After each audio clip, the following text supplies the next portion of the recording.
요한계시록 3장 7절부터 13절. 요한계시록 3장 7절부터 13절. 빌라델피아 교회의 사자에게 편지하라. 거룩하고 진실하사 다윗의 열쇠를 가지시니 곧 열면 닫을 사람이 없고 닫으면 열 사람이 없는 그가 이르시되 볼지어다 내가 내 앞에 열린 문을 두었으되 능히 닫을 사람이 없으리라. 내가 내 행위를 아노니 내가 작은 능력을 가지고서도 내 말을 지키며 내 이름을 배반하지 아니하였도다. 보라, 사단의 회당 곧 자칭 유대인이라 하나 그렇지 아니하고 거짓말한 자들 중에서 며칠 내게 주어 그들로 와서 내 발 앞에 절하게 하고 내가 너를 사랑하는 줄을 알게 하리라. 내가 나의 인내의 말씀을 지켰은즉 내가 또한 너를 지켜 시험의 때를 면하게 하리니 이는 장차 온 세상에 임하여 땅에 거하는 자들을 시험할 때라. 내가 속히 오리니 내가 가진 것을 굳게 잡아 아무도 내 면류관을 빼앗지 못하게 하라. 이기는 자는 내 하나님 성전에 기둥이 되게 하리니 그가 결코 다시 나가지 아니하리라.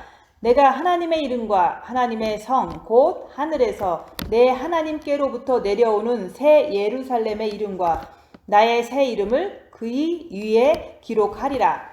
귀 있는 자는 성령이 교회들에게 하시는 말씀을 들을지어다. 아멘.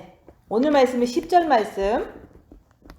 내가 나의 인내의 말씀을 지켰은즉 내가 또한 너를 지켜 시험의 때를 면하게 하리니 이는 장차 온 세상에 임하여 땅에 거하는 자들을 시험할 때라.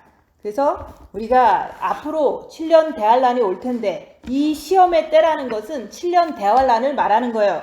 그래서 이 세상에 있는 모든 사람에게 임하는 7년 대환란이다 얘기하는 거예요. 근데 그 시험의 때를 면하려면은 우리가 인내의 말씀을 지켜야 한다는 말씀인 거예요. 그래서 우리가 인내의 말씀을 지키기 위해서는 우리가 빛으로 자기를 끝까지 보는 거예요. 그래서 우리가 이 세상에는 우리가 하나님도 있고 우리 인간도 있고 사단 마귀도 있는데 우리 몸에도 똑같아요. 영에는 하나님, 우리 혼에는 나 자신, 그 다음에 육체는 사단이 있는데 그 하나님, 인간, 사단을 우리가 빛을 통해서 그 영적 존재를 밝히라고 얘기하는 거예요. 그래서 우리가 이제는 주님 오시는 날, 그날을 기다리고 있는 거예요. 그래서 살아있는 자들은 그 산채로 올라가는 것이 우리가 이제는 두 사람이 잠을 자고 있다가 한 사람이 이렇게 들림받음을 받는 것을 우리 성경 말씀을 통해서 봤잖아요. 근데 우리가 죽은 자들은 죽었다 이제는 그 자리에서 다시 썩지 않는 부활의 육체가 부활해서 우리가 영을 만나서 천국 가서 영원히 사는 그걸 부활이라고 하는 거예요. 그래서 우리가 휴거 부활이 없으면 우리가 이렇게 고생하는 것이 얼마나 이렇게 불쌍하냐 얘기하는 거예요. 그래서 휴거와 부활이 없다면 우리가 그동안 우리가 그 휴거를 기다리면서 주님을 기다리면서 기도하고 또한 골방에 갇혀서 또 기도하고 우리가 입 다물고 손해보고 낮아지고 섬기는 이런 일을 하는 게 다 우리가 주님 오실 때 우리가 휴거 되려고 우리가 그런 거 하는 거잖아요. 근데 사도 바울도 그 얘기를 했어요. 부활이 없으면 우리처럼 불쌍한 사람들이 없다. 사도 바울도 얘기를 한 거거든요. 그래서 사도 바울도 그 부활의 날을 기다리면서 그 사도 바울도 엄청난 고난을 당한 거예요. 그래서 그 고난을 당하는 것도 우리가 부활을 기다리면서 휴거를 기다리면서 그 고난을 당한 사도 바울처럼 우리도 주님 오실 날을 기다리면서 그동안 2015년부터 그 전부터 2012년부터 해서 엄청난 그 한 10년 넘게 주님 오시기만을 기다리면서 입 다물고 손해보고 낮아지고 섬기면서 이런 삶을 계속 살면서 기도하면서 많은 사람들을 우리가 만나는 게 아니라 혼자서 조용히 살면서 이런 사막에서도 끝까지 살아낸 거예요. 그것을 통해서 우리가 그 휴거가 없다면 사람들처럼 막 놀고 편하게 살고 이런 것을 못했잖아요. 그래서 진짜로 휴거가 없으면 우리는 불쌍한 사람들이라고 자꾸 얘기하는 거예요. 근데 반드시 그날은 온다고 얘기하는 거예요. 그래서 우리가 예수님께서도 부활을 위해서 죽으셨어요. 그래서 예수님이 십자가에서 죽으신 것은 그 다시 살아나기 위해서 죽으신 거잖아요. 그런 것처럼 나도 우리가 이제는 십자가에서 죽어야 된다. 그 죽음은 왜 죽어야 되냐? 우리가 죄를 자꾸 짓잖아요. 아무리 우리가 마음의 기도를 해도, 아무리 우리가 본 마음의 빛이 받았어도 내가 열악한 상황이 되면 죄를 짓는 내 모습을 보니까 내가 죽어야 되겠구나. 내가 죽고 그리스도가 사셔야 되는데 내가 죽어야 하는 이유는 내가 나를 자꾸 보니까, 내가 죄가 해결이 되지 않는 것을 보니까 나는 징계 7배에서 반드시 죽어야 되겠다. 그게 바로 내가 내 죄를 본 사람만이 내가 십자가에 죽기를 결심하는 거예요. 그래서 나는 죄가 아직 해결이 안 됐다면 나는 십자가에서 죽어야 됐다는 것을 본인 스스로가 결정하고 본인 스스로가 그것을 강하게 원해야 되는 거예요. 그래서 예수님도 죽으신 것은 부활을 위해서 죽으신 것처럼 우리도 예수님과 함께 부활하기 위해서 우리는 십자가에서 죽어야 된다고 자꾸 얘기하는 거예요. 그래서 이 땅에서 내가 십자가의 죽음을 통해서 예수님과 다시 사는, 이 땅에서 그게 이루어진 상태에서 천국 가면은 이제 여기서 말하는 우리가 성에 들어간다, 궁에 들어간다, 그런 얘기를 하는 거예요.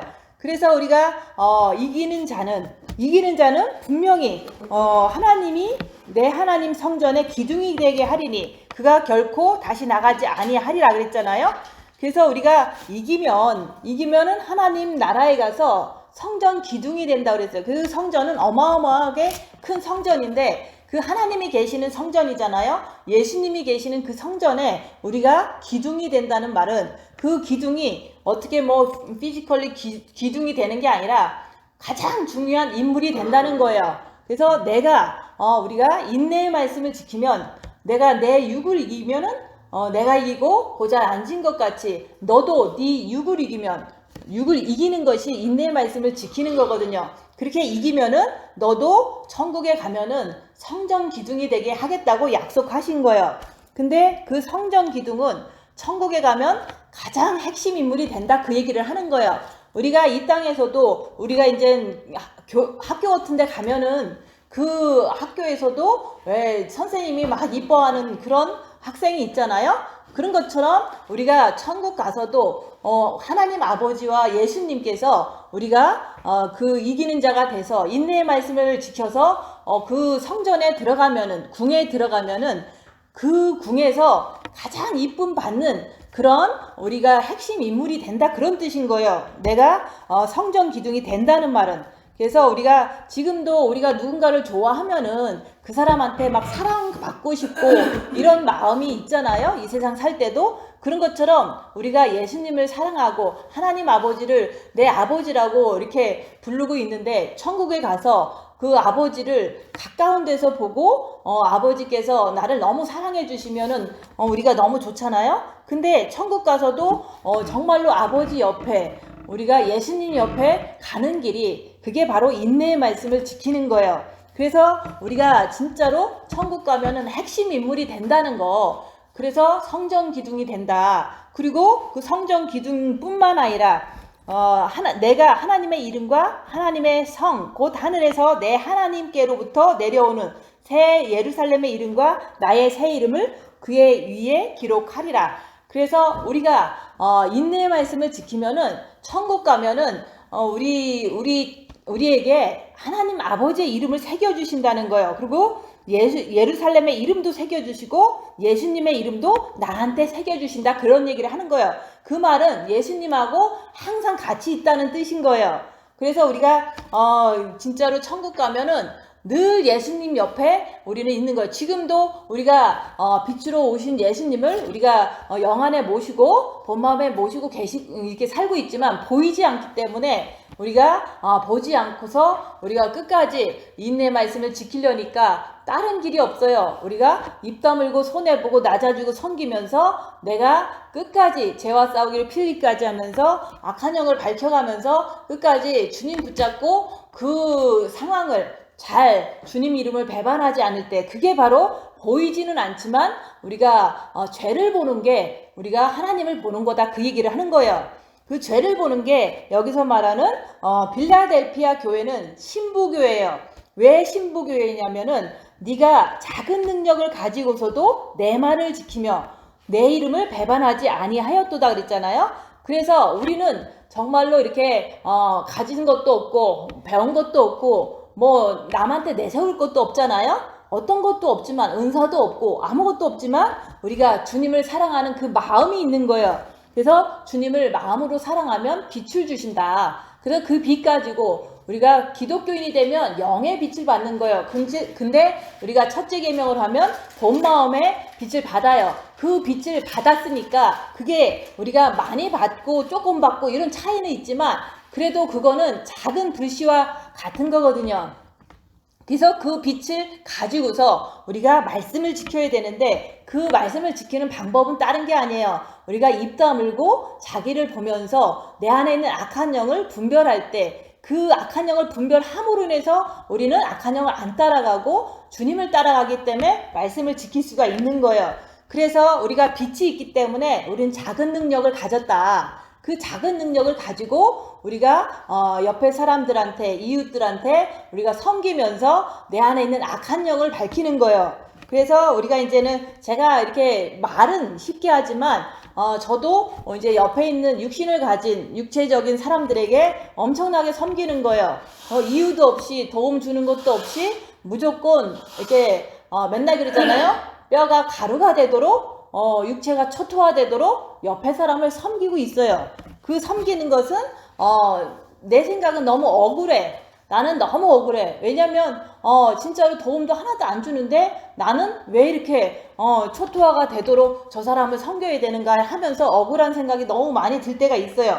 그렇지만 그 억울함마저도 우리가 육에 존재하는 사단의 그 잔재라고 얘기하는 거예요. 그래서 우리가 빛을 가졌으면은 우리가 적은 능력을 가졌다. 근데 그것을 가지고 예수님 이름을 배반하면 안 된다고 얘기하는 거예요. 그래서 베드로는 3년 동안 예수님을 따라다니다가 예수님이 십자가에 이제 죽으시려고 이제 법정에서 붙잡히셨을 때 그 사람들이 그러잖아요. 베드로한테 저 사람은 예수의 제자다. 그랬더니 너 예수의 제자 맞지? 그랬더니 아니라고 그랬잖아요. 그러니까 아무리 3년을 따라다녀도 자기의 그 죽을 것 같은 그 고난 앞에서는 두려움 앞에서는 그렇게 뭐 주는 그리스도시요 하나님의 아들이십니다 이렇게 막 너무너무 얘기하고 또 변화산상에 가서 예수님이 변화되는 것까지도 보고 뭐 기적을 다 보고도 베드로는 예수님을 3번 배신했다는 거. 그거는 예수님을 이렇게 말씀 듣고 따라다니는 거는 그때까지는 다 그냥 할만했잖아요. 근데 예수님이 빌라도의 법정에 서갖고 십자가 이게 매달리기 전에 그 밤에 막 40에 한 대 감암매를 막 채찍을 맞고 막 이제 사람들한테 가시관을 쓰이고 막 이러는 그 예수님이 있었는데 그 베드로한테 저 사람은 예수의 제자다 그랬더니 베드로가 아니라고 그랬어요.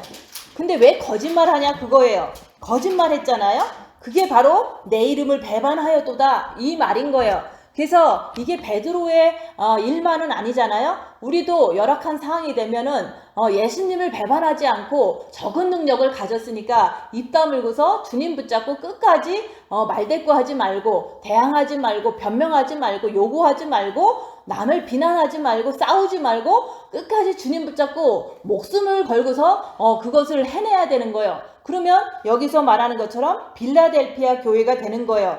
근데 그게 잘 안 되잖아요. 그 안 되는 이유는 우리가 이게 빛은 조금 있는데 내가 입 다물고 자기를 보는 것을 이렇게 적극적으로 해야 돼요.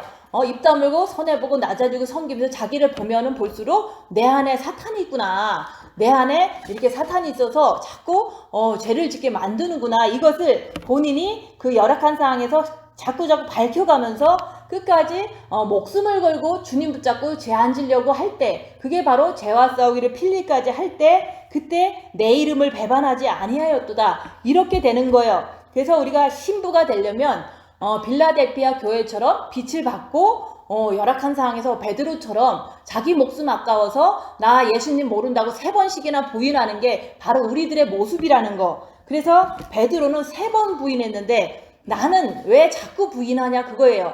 그래서 베드로가 아무리 예수님의 수제자고 변화산상에서 예수님이 변화되는 것까지도 다 본 베드로가 왜 자꾸 그 어려운 이제 예수님이 40에 한 대 감한 매를 맞고 처참하게 그렇게 계신 그분 앞에서 나는 모른다고 3번씩이나 부인했냐.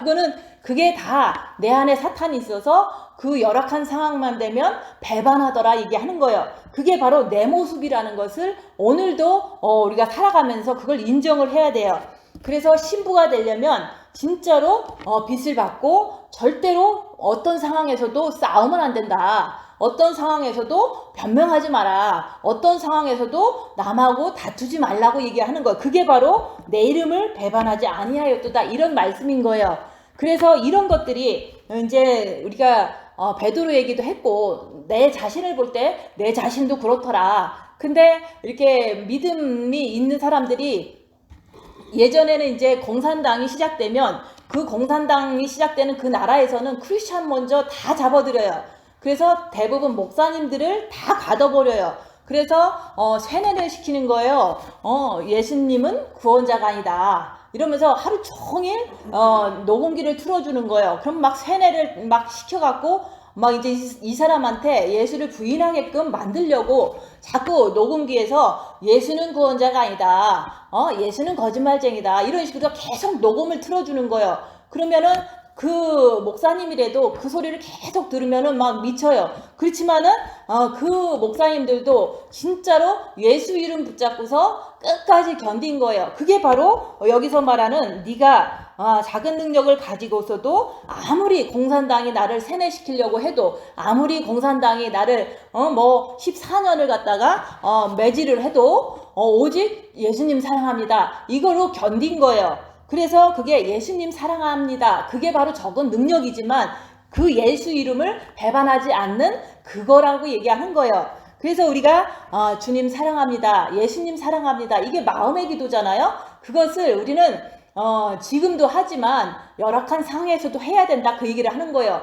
그리고 또 진짜로 큰일이 터졌을 때도 예수님 사랑합니다. 그러면서 베드로처럼 너무 힘들다고 배신하면 안 되는 거라고 얘기하는 거예요.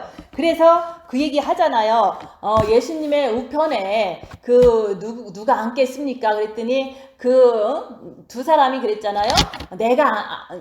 어머니가 그랬잖아요. 우리 아들들 하나는 우편에 하나는 좌편에 앉게 해주세요. 그랬더니 예수님이 그러잖아요. 그거는 너희들도 진짜 죽기까지 이렇게 헌신은 하겠지만 나를 위해서 그렇게 죽겠지만은 그 자리는 너희들한테 줄 게 아니라 아버지가 누구든지 원하는 그 사람한테 준다고 얘기했어요. 그래서 우리가 예수님을 직접 보고 은사를 맛보고 이렇게 가는 사람한테는 예수님의 좌편과 우편의 자리를 주지 않아요. 왜냐하면 그거는 보고 믿는 거기 때문에 그런 거예요. 그래서 은사자들은 보고 믿기 때문에 안 보이면 배신 금방 해요.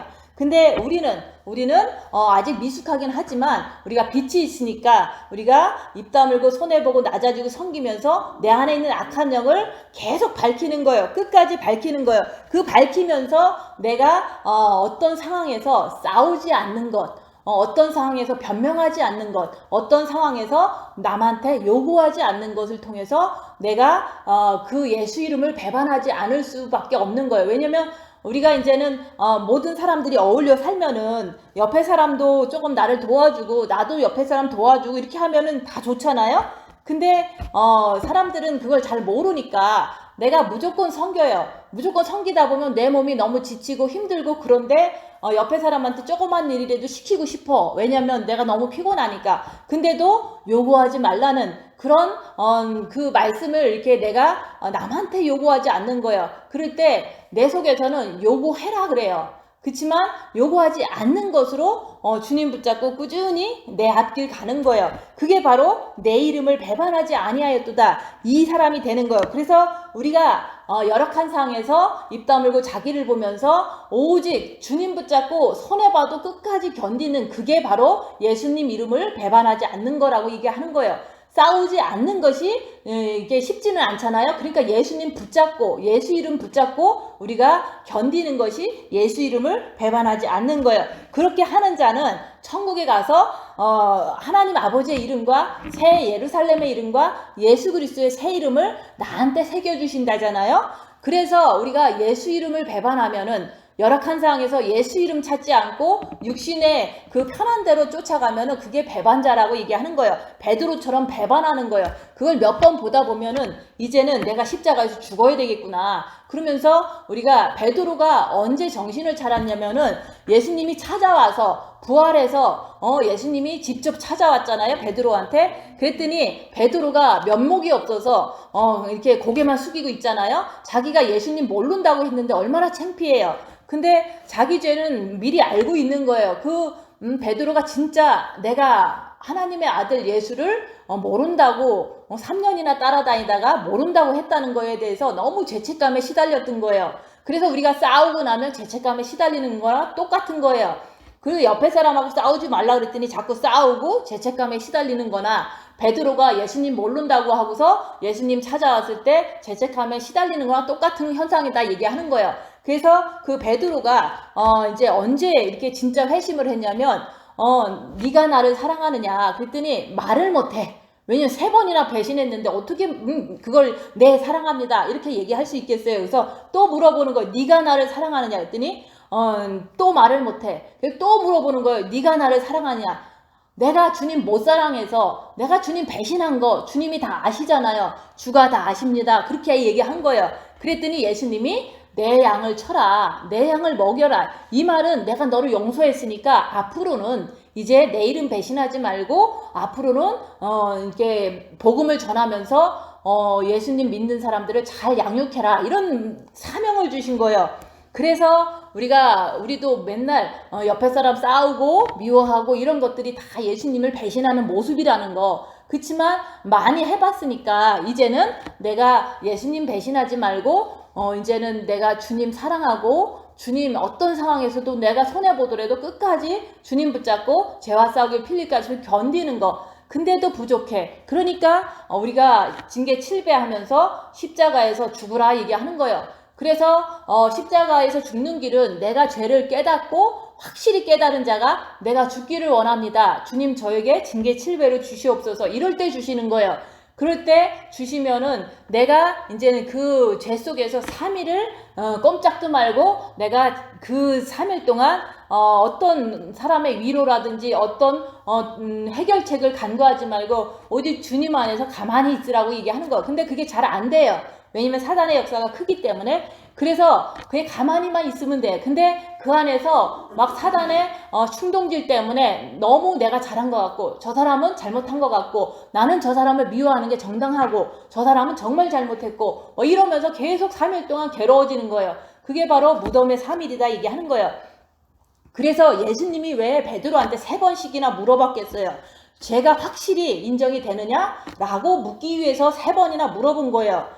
그래서 우리는 확실히 인정이 돼야 돼요. 3일의 그 흑암 속에서 십자가의 그 죽음을 맞이하기 위해서 3일 동안 가만히 있을 때 내 죄가 확실히 인정될 때 주님께서 내가 너를 용서하니까 이제는 이제 내 양을 먹여라. 내가 용서했으니까 다시는 죄를 짓지 말아라. 이런 그런 그 말씀을 주시는 거나 똑같은 거예요. 그래서 우리가 이 땅에서 예수님을 시인해야지 천국 가서도 천사들 앞에서 아버지 앞에서 예수님이 나를 시인해 준다고 얘기했잖아요. 그래서 내가 예수님을 배신하는데 천국 가갖고 천사들과 아버지 앞에서 예수님이 쟤 나하고 되게 친합니다.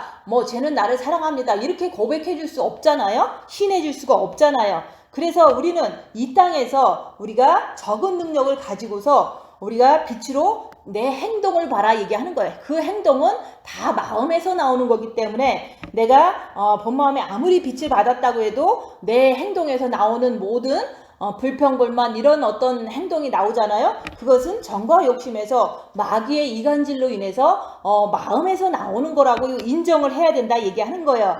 그래서 우리가 주님은 더디 오시고 계시잖아요. 지금 이제 8월달이니까 9월달 되면 나팔절이 되고 이제 속죄절이 되고 장막절이 돼요. 그래서 이 우주 만물의 모든 현상도 우리가 봄에는 씨를 뿌리지만 가을에는 사과도 따고 벼도 거두고 배도 따고 이런 식으로 다 거두잖아요. 그런 것처럼 우리도 언젠가는 이제는 거두어지는 날이 있는데 그게 추수 때라고 얘기하는 거예요. 그래서 우리가 가을에는 이 우주 만물의 법칙도 추수를 하듯이 우리도 가을에는 추수가 되는 것을 하나님께서 다 미리 보여주신 거라고 얘기하는 거예요. 그래서 우리가 9월달이면 나팔절이다. 그리고 또 새해가 시작되고 이 세상은 너무 이제 타락한 그 세상이 된 거예요. 그래서 요한계시록 13장에 오른손이나 이마에 표를 받으면 그 사람은 이제는 지옥 간다고 그랬잖아요. 짐승표를 받으면 지옥 간다고 그랬잖아요. 근데 지금 이 컴퓨터가 어느 정도 발달됐냐면은 어떤 사람은 뇌에 넣는 칩을 지금 개발하고 시험 단계에 있고 어떤 또 컴퍼니는 손에 넣는 칩을 이제는 또 개발하고 이제는 하는 단계에 와 있잖아요. 그러면은 그게 성경에 나오는 그 컴퓨터의 발달로 인해서 오른손이나 이마에 칩을 넣으려고 준비 중이다. 그 얘기를 하는 거예요. 이게 어둠의 세상이기 때문에 그런 세상은 반드시 오기 때문에 벌써 예언을 해놓은 거예요. 그래서 예언의 말씀을 우리가 멸시하면 안 된다. 그날은 꼭 오는데 그게 바로 이 시대라고 얘기하는 거예요. 주님이 아무리 더디 오시더라도 더디 오시는 이유는 우리가 진짜로 여기 빌라델피아 교회처럼 우리가 적은 능력을 가지고 예수님의 이름을 배반하지 않는 자를 사랑하는 자를 찾기 위해서 주님은 지금까지 기다리신 거예요. 그래서 우리가 노아 방주 때도 마찬가지잖아요. 노아 방주에서 노아가 하루아침에 이렇게 그 배를 딱 친 게 아니잖아요. 노아는 그거를 120년 동안 하나님의 말씀을 듣고서 방주를 준비했던 거예요. 그런 것처럼 우리도 영성도 우리가 이제는 마음의 기도를 해라. 첫째 계명을 해라. 해갖고 시작을 해갖고 그때부터 계속 마음으로 주님을 사랑하면서 빛을 받았으면은 이제는 입 다물고 자기를 보는 것을 통해서 또 우리가 십자가에서 죽어야 되겠구나. 죽고 나서는 또 어떤 일이 벌어지냐. 고난이 와요.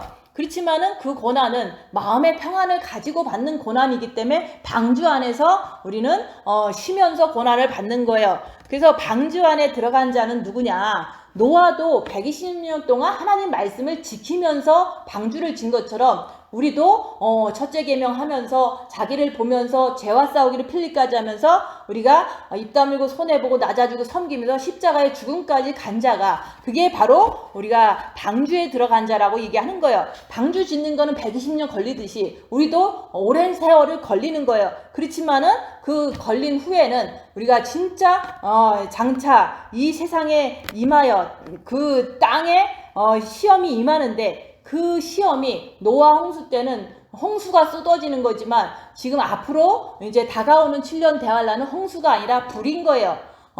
지진이 나고 또 화산이 터지고 태양이 뜨거워지고 그 다음에 핵이 터지고 이게 다 불에 관련된 거잖아요. 그 불이 이 지구를 살라지는 때가 그 노아 방주 때 인간들이 너무 타락해서 물로 멸망한 것처럼 앞으로는 이제는 때가 되면은 불로 멸망을 시킨다는 그 말씀이 이제는 임할 텐데 그때 이 땅에 거하고 있으면 우리는 다 죽는다. 그러니까 인내의 말씀을 지금 지켜서 우리가 입 다물고 자기를 보고 내가 인내의 말씀을 지켜서 우리가 그 7년 대환란을 면해야 된다고 얘기하는 거예요. 그래서 우리가 지금 우리가 이제 내 안에 주님을 모시면 나는 방주를 탄 거예요. 그거는 개인적인 거죠. 근데 이제 진짜 7년 대환란이 오면은 우리가 하늘로 올라간다. 하늘로 올라가면은 거기 하늘이 방주가 되는 거예요. 그래서 우리는 방주에 들어간 다음에 하늘나라에 간 다음에 이 땅은 불바다가 된다고 얘기하는 거예요. 그래서 그 불바다가 될 때 그 전에 우리를 지켜주신다는 약속의 말씀을 우리가 믿고 우리가 할 일은 지금 방주에 들어갈 준비를 해야 되는 거예요. 그래서 우리가 방주에 들어갔다는 것은 내 사지가 다 잘라져 나가도 내가 오직 주님만 바라보고 있는 자가 방주에 들어간 거라고 얘기하는 거예요. 근데 지금 이제 저도 환경적으로 이 사막에서 메마른 사막에서 불편해요. 그리고 이제 육신으로 사는 사람들 옆에 있으면 내가 막 이렇게 감옥에 갇힌 것처럼 너무 고달퍼요. 그게 바로 이 세상은 어둠이라는 것을 가르쳐주는 거예요. 이 어둠 속에서도 나는 오직 주님만 찾고 있으면 그게 바로 방주에 들어간 자라고 얘기하는 거예요. 오직 예수님만 바라보는 자가 방주에 들어간 자라고 얘기하는 거예요. 그래서 우리가 진짜로 빌라델피아 교회처럼 우리가 개인적으로 다 교회예요. 예수님을 모신 성전이고 교회인데 이 교회들이 우리가 예수님의 이름을 배반하면은 그 사람은 여기서 말하는 신령 대환란에 떨어질 수 있다고 얘기하는 거예요. 그래서 우리가 신부의 그 길을 가고 싶고 또 빛을 받고서 가려고 하는 사람들은 예수님이 나를 불러줄 때까지 그날까지 우리는 인내의 말씀을 지키면서 입 다물고 자기를 보면서 우리가 끝까지 기다려야 한다고 얘기하는 거예요. 그렇게 해서 우리가 빛을 가진 자들은 작은 능력을 가졌다 얘기하는 거예요. 그래서 그 빛으로 어둠을 밝히면서 내가 예수님을 배반하면 안 된다고 얘기하는 거예요. 그래서 내가 진짜로 정과 욕심에까지 십자가에 못 박고서 내가 주님을 모셨다면 절대로 배반하는 일은 없어요. 그래서 베드로도 처음에는 예수님이 빌라도 법정에서는 배반했지만 예수님이 용서하시고 자기가 죄를 고백한 거나 마찬가지거든요. 주님이 아십니다. 내가 죄인인 거 주님이 아십니다. 이렇게 고백했을 때 예수님께서 빛을 주신 거예요. 그래서 그때 이후로는 베드로는 순교까지 했는데 정말로 예수님이 십자가에서 똑바로 이렇게 못 박혀서 죽으신 것처럼 나는 거꾸로 매달려서 죽겠다고 하면서 순교를 거꾸로 한 거예요. 그렇게 베드로도 처음에는 죄인인 것을 고백해서 빛을 받고서 절대로 배신하지 않았던 것처럼 나도 예수님이 정과 욕심에 오시면 그때부터는 어떠한 환란이 있어도 어떠한 어려움이 있어도 절대로 예수님을 배신하지 않는다고, 그런 사람이 바로 그리스도의 최고의 신부가 되는 거예요. 그래서 열악한 상황에서 빛이 가득한 자는 절대로 불평불만하지 않아요. 말씀을 이렇게 뒤로 하고 자기 육체의 편한 대로 행동하지 않는다 얘기하는 거예요. 그래서 내 마음에 빛이 꽉 찼으면은 나는 절대로 어떠한 감옥에 들어가도 어떠한 병이 있어도 절대로 그 안에서 불평불만하지 않는다는 게 증거다 얘기하는 거예요. 그래서 우리가 항상 열악한 상황에서 자기를 보면은 막 이렇게 불평도 하고 원망도 하고 막 정죄도 하잖아요. 그것은 내 마음에 그 정과 욕심 마음에 뭔가가 있기 때문에 그렇다 얘기하는 거예요. 그 뭔가가 우리가 악한 영적 존재인 마귀가 내 정과 욕심에 있어서 정과 욕심에서 죄가 나오는 거예요. 그래서 있으니까 나오지 없으면 안 나온다. 그래서 진짜로 이렇게 어떤 사람들은 자꾸 이유도 없이 자꾸 남을 미워해요. 근데 그 사람의 과거를 보면은 너무 이제 누군가가 자기를 이렇게 화나게 한 일이 컸기 때문에 분노가 박혀서 괜히 잘못 안 한 사람들도 보면은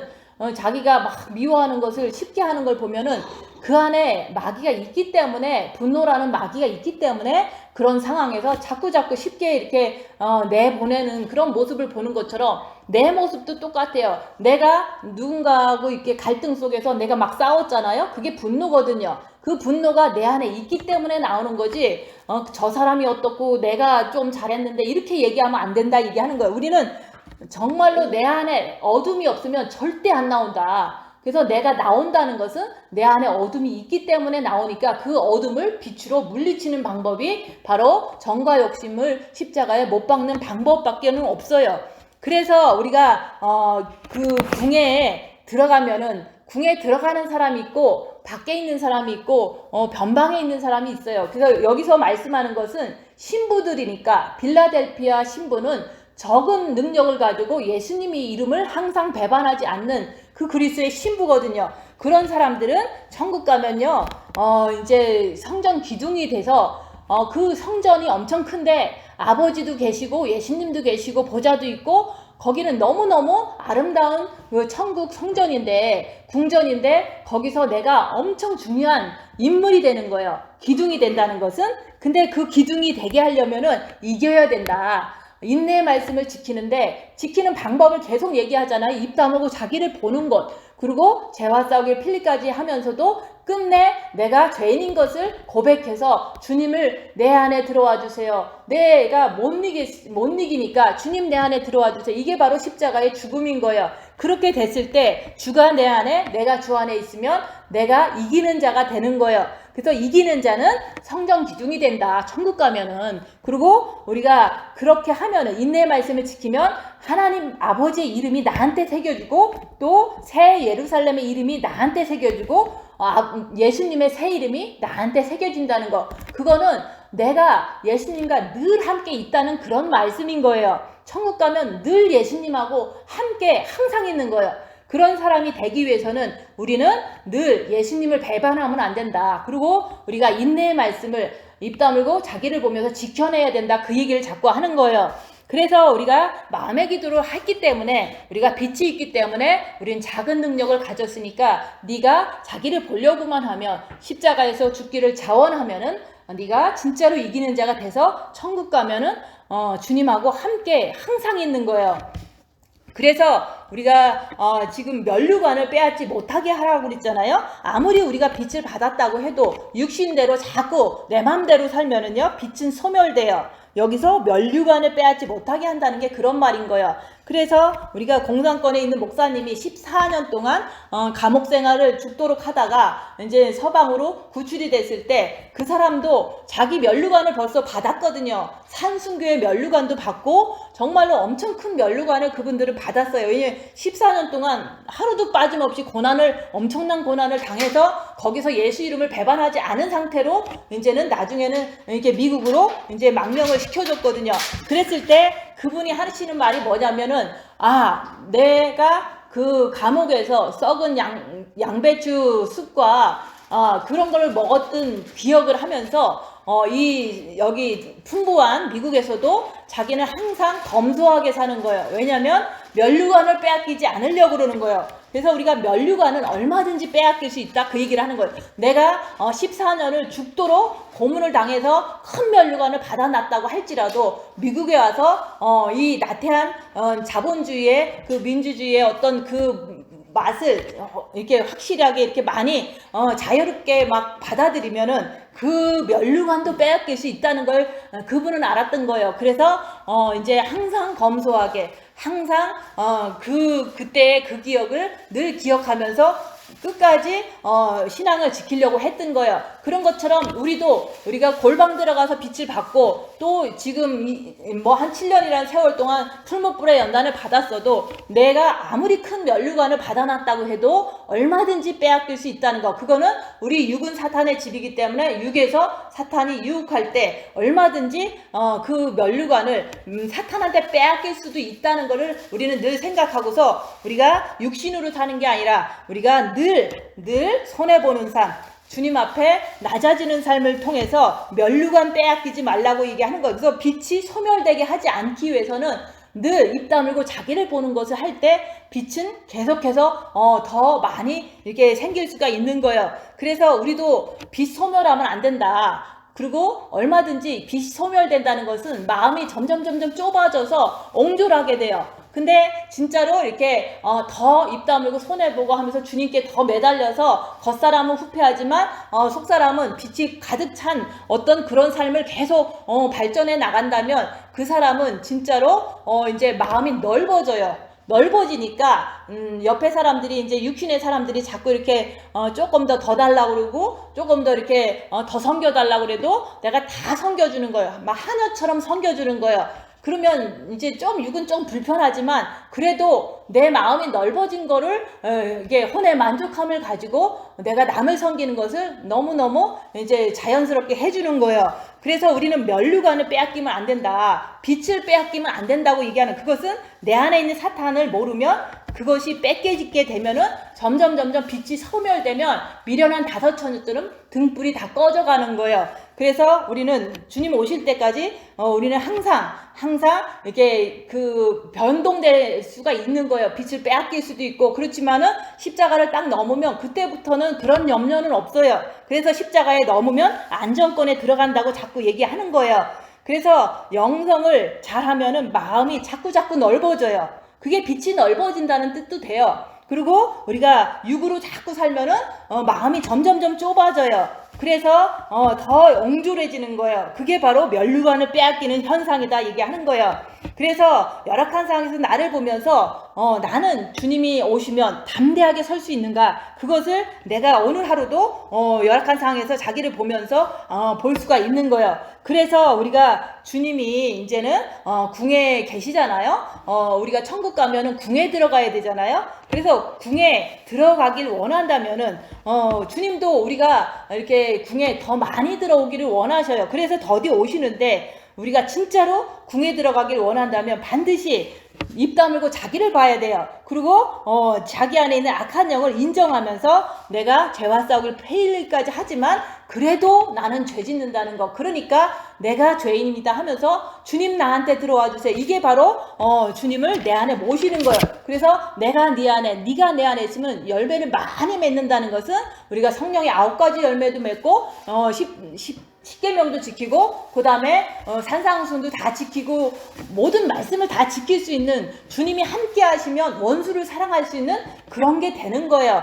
그래서 우리가 고난받을 때 좀 이제 힘들다 그러고 짜증도 내잖아요. 근데 그 공산권에 있던 목사님이 뭐라 그러냐면은 자기가 평생 지은 죄가 있잖아요. 우리도 죄를 봤기 때문에 죄는 기억이 있어요. 그렇지만 주님이 용서해 줬지만 내가 주님 이런 죄 잘못했어요 하고서 용서를 해 주시지만, 우리가 육은 사탄의 집이기 때문에 육체에 사탄의 존재들이 똑같은 그런 죄를 짓게 했던 그 존재들이 육체에 있어요. 육체는 사단의 집이고 또 사단한테, 뱀한테 너는 정신토록 흙을 먹으라고 그랬기 때문에 사단은 항상 육체에 남아있는 거예요. 그래갖고 우리가 아무리 이제 이렇게 사는 동안 살아도 그 육체의 그 사단이 자꾸 나를 유혹할 때마다 내가 자꾸 좀 갈등이 되잖아요. 그래서 그 목사님 뭐라 그랬냐면 감옥에서의 하루의 고난이 자기 죄 한계에 대가를 치르는 거다 라고 생각하면서 감옥의 그 삶을 견뎌냈다는 거예요. 그래서 저도 똑같아요. 나도 지금도 고난이에요. 고난인데 내가 지은 죄가 많잖아요. 그렇지만 용서는 해줬지만 죄의 대가는 육체에서 치러야 되는 거예요. 그래서 내가 고난을 지금 받는 것도 내 죄의 대가고 반드시 치러야 될 죄의 대가라는 것을 내가 인정하기 때문에 현재의 고난을 불평하지 않는 거예요. 그게 내 죄의 대가라는 거. 그런데 죄는 용서해도 우리는 대가는 치러야 돼요. 그래서 지금도 이제 저는 이제 고난을 많이 받으면 그 죄의 대가가 하나가 이렇게 지워지거든요. 사탄의 세력이 조금씩 지워져요. 그러면 내가 육체가 정결하게 돼요. 그래서 우리가 마음이 정결하지만 우리가 그 육체까지도 사단이 흔적을 남겨놓고 자꾸 살아서 역사하니까 우리가 고난 속에서 그 사단까지도 빛으로 태워버리는 거예요. 그래서 우리가 빛으로 어둠을 막 이렇게 컨트롤 하고 이런 것도 맞지만, 대부분 고난 속에서 내 죄의 대가가 그 사단이 그동안 이렇게 흔적으로 남아있던 모든 것들이 하나하나 지워지게 돼요. 그래서 고난을 많이 받은 자는 그 사단의 흔적들이 많이 지워져요. 그 많이 지워진다면은 우리는 무슨 흔적이 또 생기냐? 예수 그리스도의 흔적이 생기는 거예요. 그래서 고난 속에서 내가 이제 고난을 많이 받고 빚도 많이 받았지만 결과적으로 고난은 끝까지 받지만, 사도 바울이 그랬거든요. 나를 건드지 마라. 나는 이렇게 건들 때마다 예수밖에 안 나온다. 예수의 흔적이 막 새겨지는 거예요. 그래서 예전에는 내가 죄의 흔적이 많아서 고난 속에서 당연히 고난을 받는 거였지만, 지금부터는 우리가 이제는 죄가 없는데 내가 깨끗해졌는데도 불구하고 많은 육체의 사람들이 이 세상은 어둠이기 때문에 육체의 속성을 많이 가진 사람들이 나를 막 핍박을 하거든요. 그게 사탄이 핍박을 하는 건데, 그럴 때마다 의를 위하여 핍박을 받는 자는 천국에서 상이 큼이라. 그래서 상을 많이 쌓는 거예요. 그래서 우리가 고난받는 거, 그거 내가 위대해서 징계 700 구하는 게 아니라, 영성 잘해서 신부 되려고 그 징계 700 구하는 게 아니라, 내 죄를 씻기 위해서 고난이 오면 죄가 막 씻어져요. 그 고난 속에서 엄청나게 이제는 악한 영의 속성을 꿰뚫어 볼 뿐만 아니라, 그 고난 속에서 오직 주님만 붙잡으면 내 육체에서 사단의 흔적이 지워져요. 그래서 고난을 많이 받은 자들은 사단의 흔적이 깨끗하게 지워져요. 그래서 아까 찬양한 것처럼 물로다가 씻든지 불로다 태우든지 그런 말씀이 고난을 말하는 거예요. 그래서 고난이 오면 정금을 이렇게 불로 연단한 금을 사라. 그 말씀이 우리가 고난 속에서 내가 죄의 흔적이 태워진다는 거. 그래서 우리가 지금 하루하루의 고난을 받는 것은 남아있는 모든 이렇게 주님 오실 때까지 남아있는 모든 세월들은 내가 지은 모든 죄를 이렇게 지우는 날이다. 고난이 많이 오면 빨리 지워져요. 근데 고난이 조금 오면 더디 지워지겠죠. 그러면 갈등이 더 심해지겠죠. 그래서 우리가 고난 받는 것은 당연한 거라고 얘기하는 거예요. 그래서 그 공산권의 목사님들도 하루의 고문이, 하루의 고난이 내 죄의 한계값이다 하면서 그 14년의 하루가 그 14년이 똑같이 고난이 투마치래도 그걸 다 견뎌낼 수 있는 힘이 내 죄의 값이라는 것을 인정했을 때 간수를 원망하는 것도 아니고 세상을 원망하는 것도 아니고 하나님을 원망하는 것도 아니고 오직 내 죄의 값을 여기서 치르고 나갈 수 있다면 너무너무 감사합니다. 이런 마음으로 견뎠던 거예요. 그래서 우리가 끝까지 인내의 말씀을 지키는 자가 되려면은 자기를 보고 그렇게 할 때 이기는 자로 궁에 들어가는 신부가 되시기를 예수님 이름으로 축원드립니다. 기도하고